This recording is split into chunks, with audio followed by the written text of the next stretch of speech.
Σαν βγεις στον πηγεμό για την Ιθάκη, να εύχεσαι να είναι μακρύς ο δρόμος.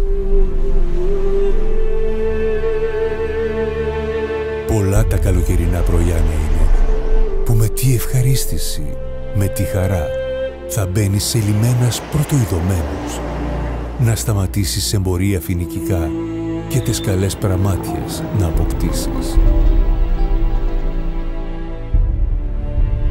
Σεντέφια και κοράλια και χρυμπάρια και έβαινους και ειδονικά μυρωδικά κάθε λογής.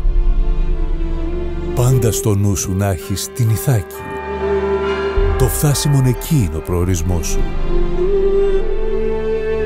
Αλλά μη βιάζεις το ταξίδι διόλου.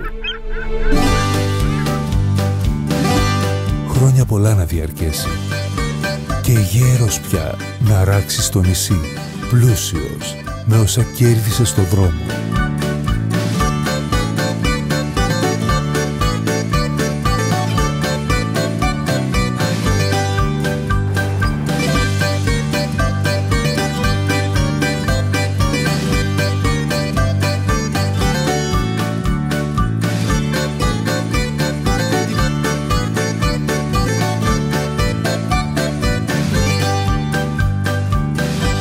Η Ιθάκη σ' έδωσε το ωραίο ταξίδι. Χωρίς αυτήν δεν θα βγαίνες ποτέ στον δρόμο.